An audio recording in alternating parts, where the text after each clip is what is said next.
a single cigarette over a long period of years can cause cancer. गुटखा हो गया, पान मसाला हो गया, which is very common in our country. Gutkha and pan masala chewing. Yes, yes, That also definitely. causes cancer. Most the film industry has made smoking, kind of a fashionable thing. जैसे हमारे angry young man था with the person हाँ, smoking up, yeah. In fact आप कई बार हम देखते हैं कि विलेंस नहीं स्मोक करते हुए दिखते, हीरो स्मोक करते हुए दिखेंगे. True. हेड एंड नेक में जो बहुत सारी क्वालिटी ऑफ लाइफ पैरामीटर्स है, उसमें जो मेन कंसर्न्स लोगों के लिए होते हैं वो है कि हमारा फेशियल डिफॉर्मिटी तो नहीं होगी. True. यानी Because कि you're facing the world. Absolutely the head and neck area में neck and face is the one part which is exposed It by is all the exposed area, community. yeah. What is that one story you want to talk about, discuss, and which has always stayed with you? Yeah, till so now? one patient, actually I had a pediatric patient, एक बच्चा था and सिर्फ वो अपनी mother के साथ था, single mother के साथ था. एंड वो मेरे ओपीडी में आया with a big jaw tumour and he had that child was from Africa and with the help of the local NGO somehow he made it to India for treatment.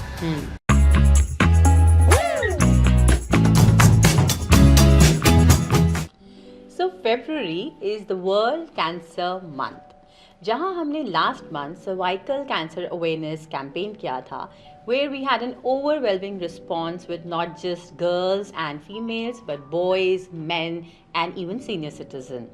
इसी series and theme को continue करते हुए जहां हम cervical cancer awareness के बारे में बात करते हैं, जहां हम ब्रेस्ट कैंसर अवेयरनेस के बारे में बात करते हैं, वहीं आज हम डिस्कस करेंगे हेड एंड नेक कैंसर के बारे में. And on that note we have invited doctor Vineet Kaul on my show. Hi Vineet, welcome on my podcast. Thank you, Dr. Sumiti, for inviting me on your podcast. I've heard so much about your channel, and you are doing a wonderful job. Spreading about health and spreading awareness about health issues. So thank you for having me. So welcome Dr. Vineet. I'm so happy that you're here. Just to begin with, जैसे हम cervical cancer के बारे में बात करते हैं कि your body will always give you a warning sign. Like an alarm. तो आपको उसको सुनना है, इग्नोर नहीं करना. जैसे ब्लीडिंग हो रहा है या इंटरकोर्स के बाद ब्लीडिंग हो रहा है, तो do not ignore it and visit the concern speciality.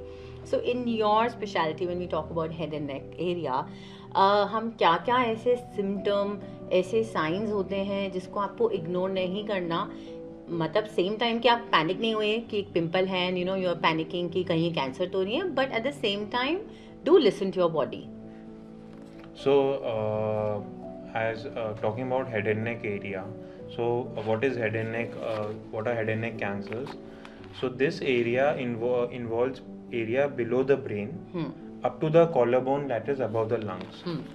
So brain to the below the brain to the top part of your lungs. That is the head and neck area which I specialize in.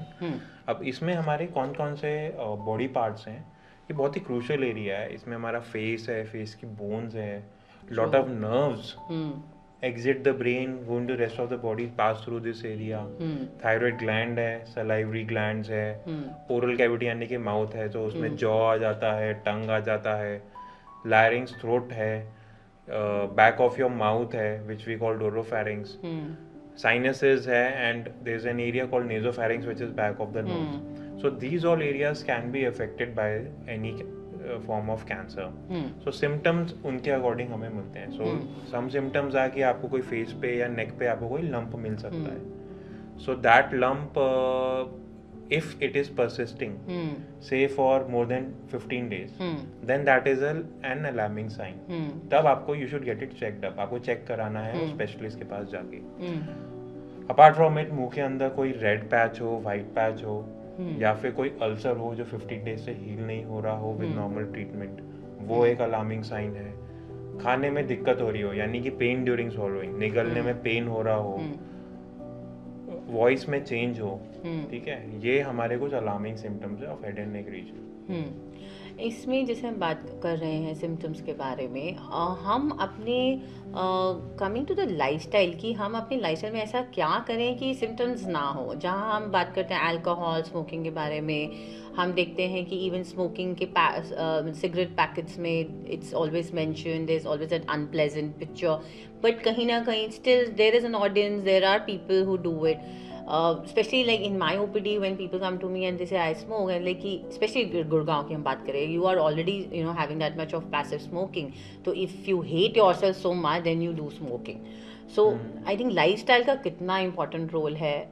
I'm sure like we talk about it, but yes, head and neck में कितना हमारा important role है. So not just Gurgaon or NCR, India, most of the cities overall they are very polluted.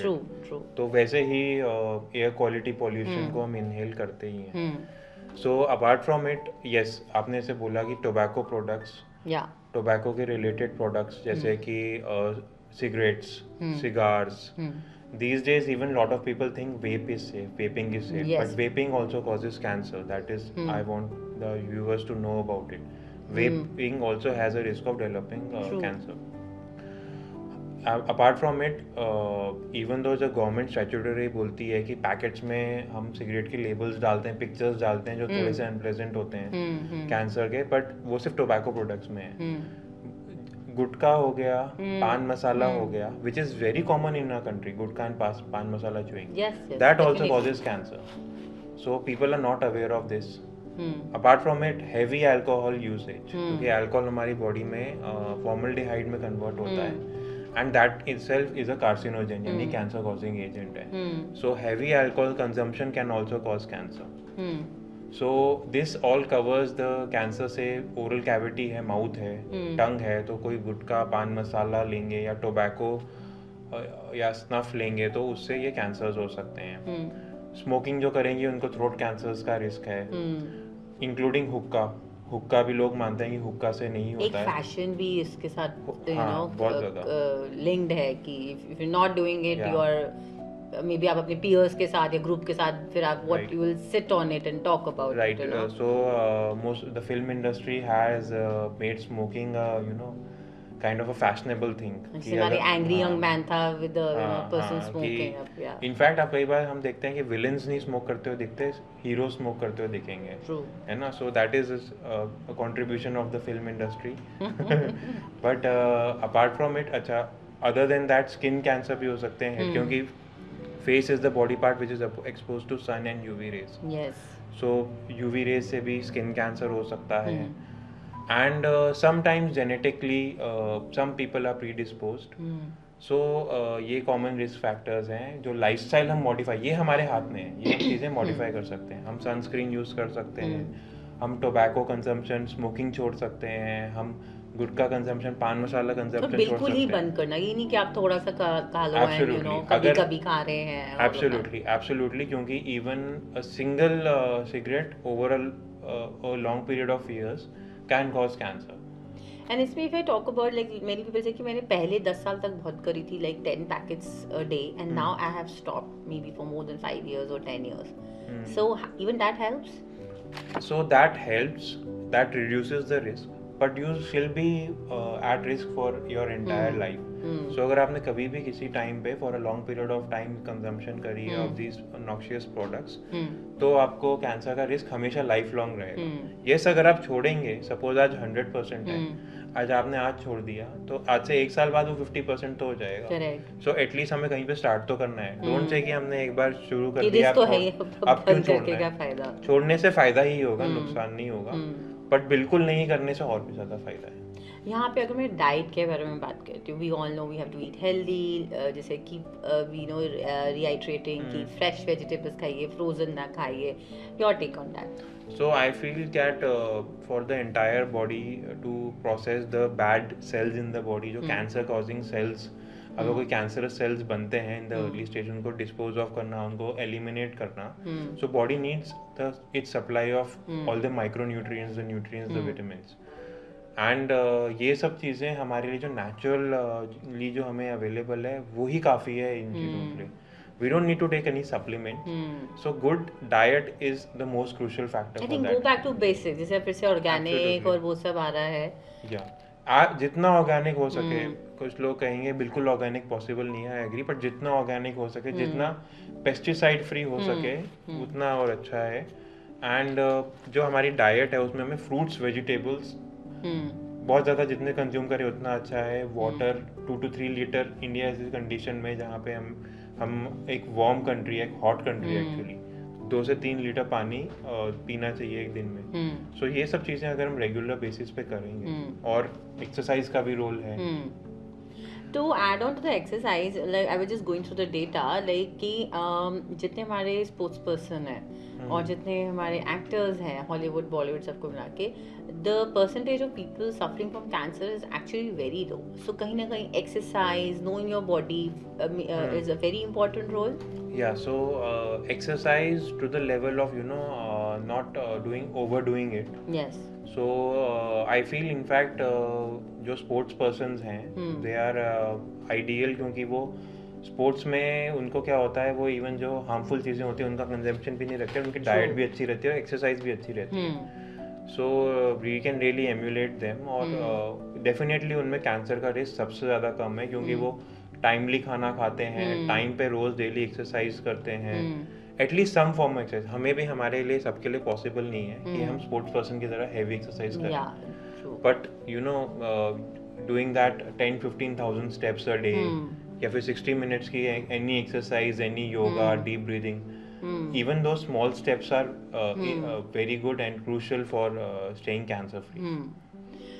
सो इसमें if we moving forward, अगर किसी को, एक तो कैंसर वर्ड से everybody gets very scared, you know, and जैसे हमने स्टार्टिंग में बात किया कि लंप है तो we kind of ignore it. There are multiple reasons. One, you don't know कि ये कैंसर हो सकता है. Second, you have, if even if you scared कि कैंसर हो सकता है, यू आर स्केर्ड कि अगर कैंसर होगा, अरे भाई 30-40 लाख खर्च हो जाएगा, या डॉक्टर के चक्रों में पड़ जाओगे. Lot of myths and misconception about it. So when we come to the part, I will just break down the treatment. जैसे हमारा diagnosis हुआ है तो उसमें सर्जरी का role, because this structure involves, मतलब इतनी इम्पॉर्टेंट नर्व्स और वेन्स, आर्टरीज वगैरह हैं, तो उसमें सर्जरी का कितना रोल रहता है, स्टेजिंग से कितना अफेक्ट होता है. ऑफ कोर्स अगर अर्ली स्टेज में आ रहे हैं the results are better, quality of life is better. तो उसमें you know your role. Absolutely. See, definitely family पे फाइनेंशियल implications होते हैं अगर कैंसर का डायग्नोसिस बनता है. So we are also very soft hearted, we have a soft corner in our heart for that. सो उसको टैकल करने के लिए सबसे इम्पोर्टेंट चीज़ है कि आप अर्ली स्टेज में आए डॉक्टर के पास. जितना अर्ली स्टेज होगा उतना ट्रीटमेंट की मोडालिटीज़ कम इन्वॉल्व करनी पड़ेगी. सो मोडालिटी सीइंग मीन्स कि जैसे कि सर्जरी है, that is a modality, radiation therapy है, that is a modality, chemotherapy, that is a modality. तो जितनी कम modalities यूज करेंगे उतना एक्सपेंडिचर भी कम होगा, रिजल्ट्स भी बेटर होंगे, रिजल्ट्स आउटकम्स बेटर हैं, यानी कि ओवरऑल सर्वाइवल बेटर है. So earlier, coming to the stage, earlier we used to have 4 stages, stage 1, 2, 3, 4, yes, broad stages. Now we have 5 stages. We have included a stage 0.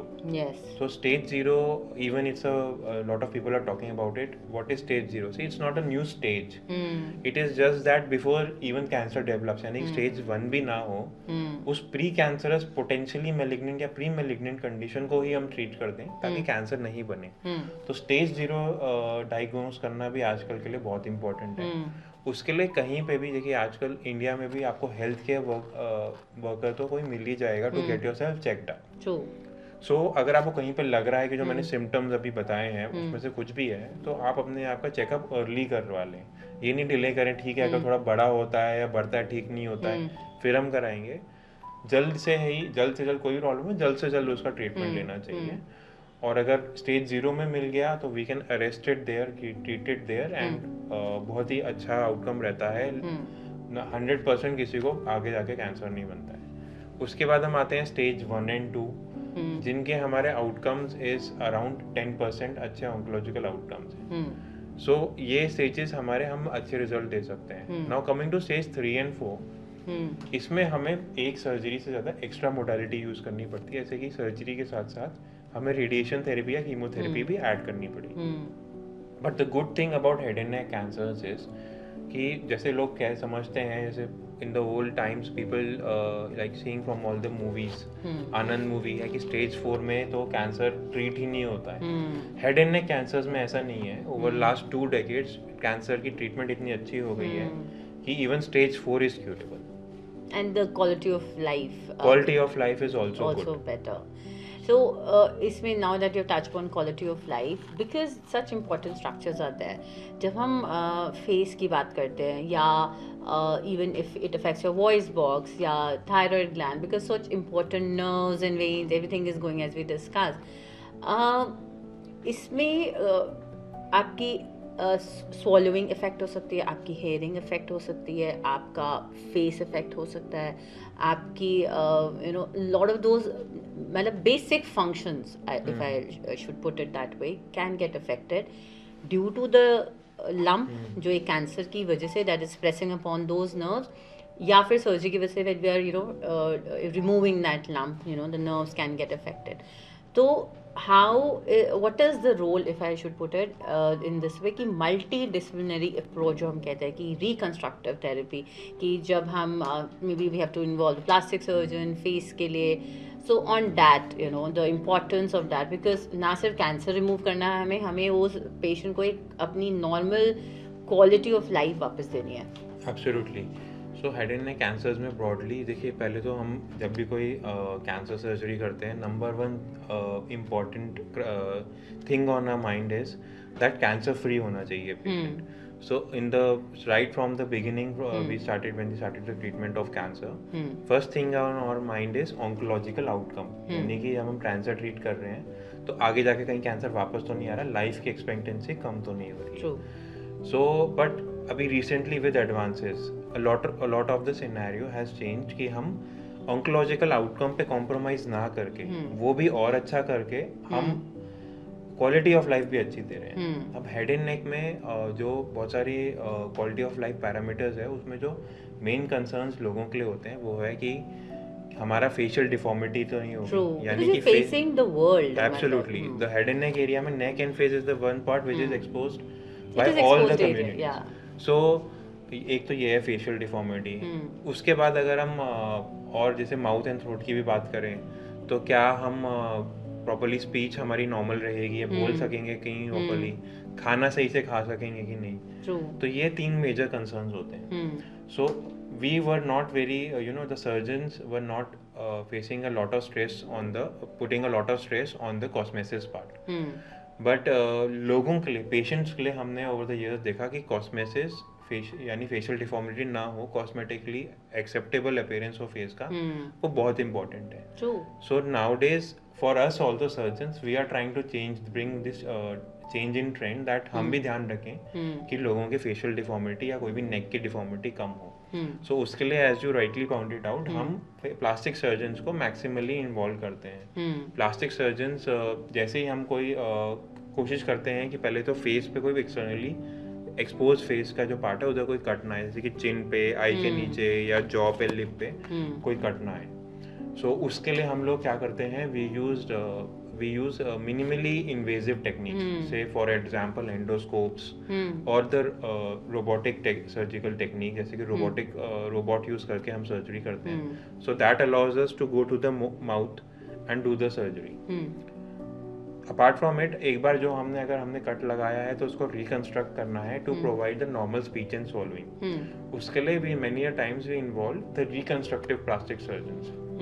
और reconstructive surgeon क्या करेंगे, वो body के किसी और part से bone remove किया है तो बोन, मसल रिमूव करिए तो मसल, और स्किन, ये हार्वेस्ट करके आपके जहाँ पे जो आपके डिफेक्ट है उसमें स्किन, मसल, बोन रिकंस्ट्रक्ट कर देते हैं. तो स्पीच एंड सॉल्विंग यानी कि खाने की एबिलिटी और बोलने की एबिलिटी ऑलमोस्ट 100% होती है. 100% तो नहीं होती, बट से आपकी जो प्री सर्जरी है और पोस्ट सर्जरी ऑलमोस्ट 90 to 95%. इसमें स्पीच थेरेपी का भी I think will be a good role. Absolutely.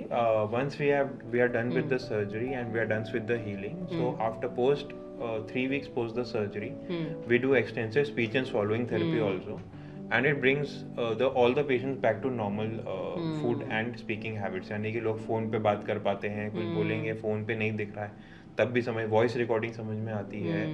लोग सिंगिंग भी कर लेते हैं कई सारे लोग.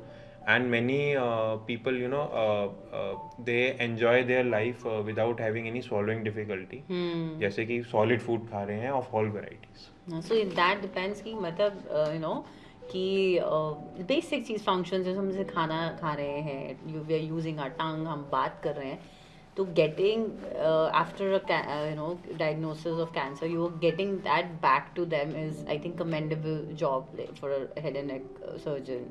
Absolutely. See, I'm not the only person. I'm not doing it alone. There's a whole yes, team. of course. Even gynecology में भी आपको पता है एक पूरी टीम इन्वॉल्व होती है. Of course. Similarly यहाँ पे भी. So it's not commendable efforts from the team as well कि plastic surgeons होते हैं, हमारा जो ऑपरेशन थिएटर स्टाफ होता है, जो नर्सेज होते हैं, जो स्पीच एंड लैंग्वेज पैथोलॉजिस्ट होते हैं, सबका एफर्ट लगता है to give good quality of life to the patient. True. Because I think that is the best thing that we as doctors want to give to our patients.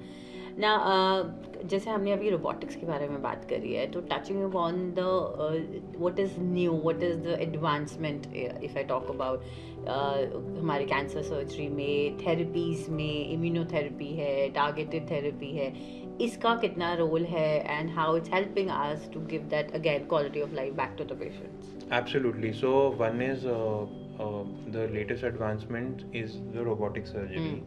Robot is as an extension of the surgeon. मेरे को एक extra tool मिल गया है to give very small cut और not give a cut at all and operate. अब कुछ areas में this is beneficial, जैसे कि नेक में हम कट नहीं लगाते तो हम हमें विंड पाइप को डैमेज नहीं करते, और उससे क्या एडवांटेज है कि हमें पेशेंट की जो ओवरऑल क्वालिटी ऑफ लाइफ है वो हम बेटर कर पाते हैं, और पहले जो ट्यूमर्स नहीं निकल पाते थे थ्रोट के वो हम with the help of robot remove कर पाते हैं. पहले हम इमेजिन नहीं करते थे क्योंकि नेक पे कट इतना बड़ा हो जाता था, डिफेक्ट सर्जरी इतनी बड़ी हो जाती थी दैट उससे कॉम्प्लिकेशंस बढ़ जाती थी. Now the complications have reduced with the help of robot. जो फेशियल कॉस्मेसिस निकला है वो तो एडेड एडवांटेज, सर्जरी भी बेटर हो गई है और ज़्यादा हम इफेक्टिवली कर पाते हैं. Same we can do use the robot for thyroid surgery and for apart from it we also have improved the microvascular reconstruction techniques. पहले हम लोग सिंगल माइक्रोवास्कुलर फ्लैप लेते थे, यानी कि सिर्फ स्किन रहती थी या सिर्फ मसल रहती थी या स्किन एंड बोन रहती थी. अभी हम लोग कंपोजिट्स में आ गए, यानी कि उसको हम बाईपेटल बना सकते हैं. हम 2 फ्लैप बॉडी के अलग अलग पार्ट से लेके उनको ज्वाइन करके एक नया एरिया बना सकते हैं. So that really help. Suppose किसी का लोअर जॉ भी अफेक्टेड होता था पहले एंड अपर जॉ भी, so we could only make one part. Now we can take bone from the tip of the shoulder, make the upper jaw and take bone from the leg and make the lower jaw in the same surgical sitting. एक ही surgery में हम ये सब कर सकते हैं. So this is another advancement. And talking about apart from surgery, talking about radiation therapy, so the new thing we have is something called proton therapy. So पहले जो conventional radiation therapy है वो different kind of rays use करते थे for giving radiation to the tumor bed. अभी proton therapy में protons use होते हैं. तो protons का advantage क्या है, उनकी जो energy है वो different है. So जो हमारे normal tissue, जो surrounding tissue होते हैं उनको damage कम मिलता है and ये focusing इतनी better हो पाती है. So some tumors like nasopharynx and recurrent cancers we can use proton and give really good benefits. And talking about targeted and immunotherapy, so these are new drugs we have. So हमारे cancer cell क्या है, cancer cell के normal cell की तरह है, इसके ऊपर एक सेल वॉल है, उसमें बहुत सारे प्रोटीन्स और मॉलिक्यूल्स हैं.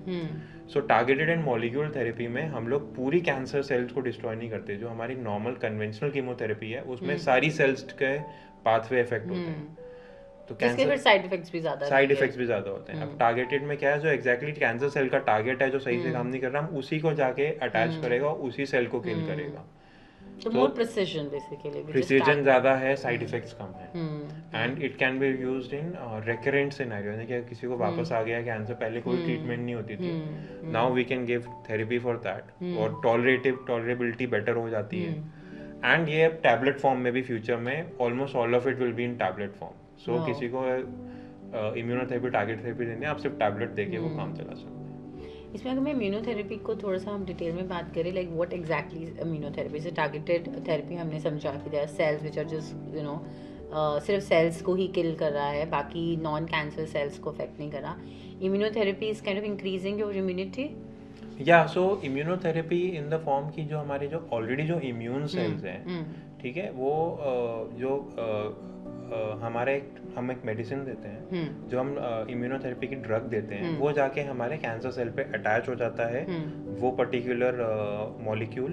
वो मॉलिक्यूल फिर हमारे इम्यून सेल्स को, मैं लेमन टर्म्स में समझा रहा हूँ, इम्यून सेल्स को, नॉर्मल बॉडी के नॉर्मल इम्यून सेल्स को अट्रैक्ट करता है और उस कैंसर सेल में अटैच करता है, और नॉर्मल सेल्स पे अटैच नहीं करता है. तो सिर्फ वो कैंसर सेल्स, हमारे इम्यून सेल्स उसको किल करते हैं. सो ये लेमन टर्म्स में ये ऐसे इम्यूनोथेरेपी वर्क करती है.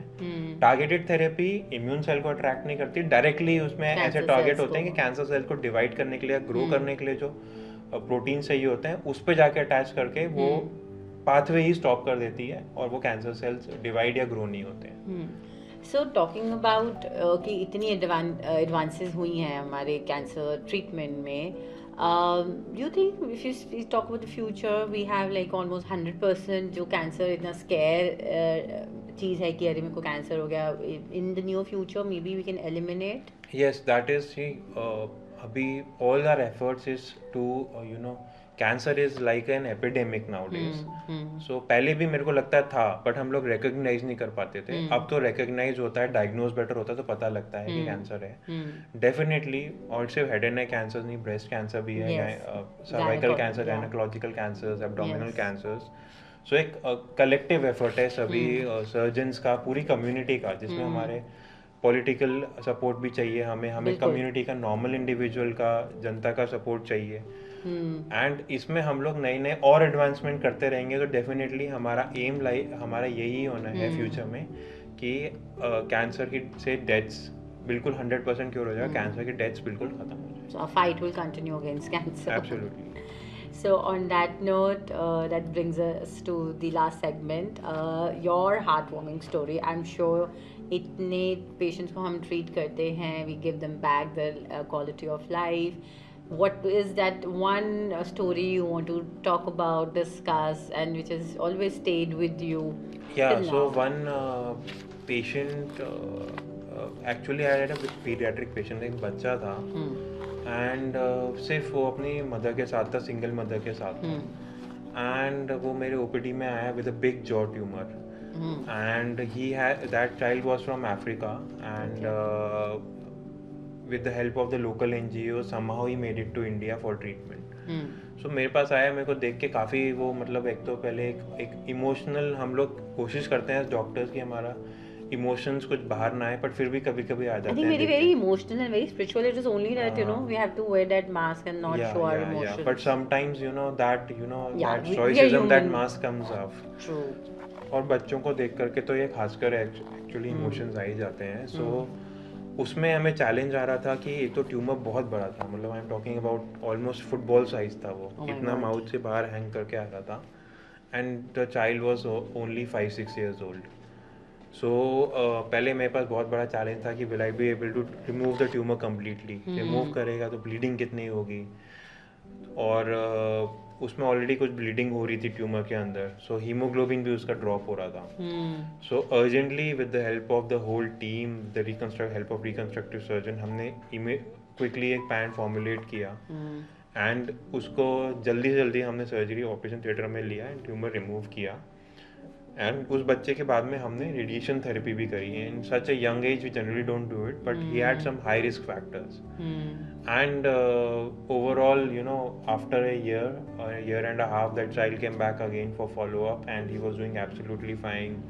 School भी जाना शुरू कर दिया था. The mother was crying in the OPD, so that was really a heartwarming moment for me. Absolutely. I mean, a 5-year-old, it's especially जब आप diagnose करते हैं, and even we have discussed about breaking bad news, how we are trained, but still जब आप वो बताते हैं patient को कि हाँ ये cancer है और इसका treatment करेंगे, somewhere or the other it absolutely right. So that is actually, we do break bad news, but we actually break it with compassion. So हमें actually effect होता है किसी को बताते हुए. लोगों को लगता है कि शायद डॉक्टर्स को effect नहीं होता, हमें लगता है बताते हुए. We try to be as compassionate as possible. And the important thing is कि compassion के साथ साथ लोगों को हमें strength देना भी ज़रूरी है during that cancer battle. बिल्कुल क्योंकि वो बहुत ही मुश्किल फेज होता है किसी के लिए भी, we hmm understand that and we try, हम कोशिश करते हैं कि हम स्ट्रेंथ भी दें, हम्म ठीक है, तो वो इम्पोर्टेंट है। तो of course I think coming to the strengthening part कि एक दो तरीके के पेशेंट जैसे हम डिस्कस करें कि दोनों को सेम स्टेज डायग्नोस हुआ है, but how one person is responding given the kind of support by the doctors, bye their own mindset. So I think they respond better to a person who is, you know, sulking and not with the support system also. There is a difference absolutely, between that. मैंने ये भी देखा है कि जो recovery होती है, जो पॉजिटिव माइंडेड लोग होते हैं उनमें ज़्यादा बेटर होती है। सो आई डोंट नो कि ये माइंड के कोई केमिकल सिमुलेट करके पॉजिटिव सेरोटोनिन रिलीज होता है तो हीलिंग बेटर होती है, या फिर it has to do something with the part की जो पॉजिटिव माइंडसेट होते हैं वो अपनी रिकवरी पे फोकस भी ज़्यादा करेंगे कि भाई मुझे ठीक होना है, हो गया तो हो गया, मुझे ठीक होना है। जो सल्क करेंगे वो कहेंगे ठीक है अब तो है, अब क्या करना है।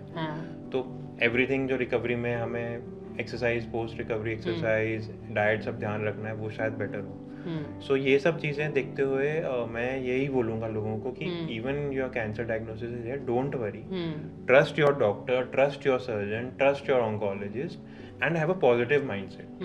Trust the process of medicine. Absolutely. That's it. So thank you so much, Dr. Vineet. It was a pleasure having you on our podcast, and that heartwarming story is always, I think मैं जितने लोगों से heartwarming story सुनती हूँ, so somewhere it stays with me also. So great to have you here, Dr. Vineet. Thank you. It was a honor and a pleasure to be here. Thank you so much. Thank you. So that was for today's episode. Stay tuned on our channel for more such information, and we'll keep bringing more such amazing talks and amazing doctors. So follow us at Ayu by Dr. Sumiti on YouTube and Spotify. Take care.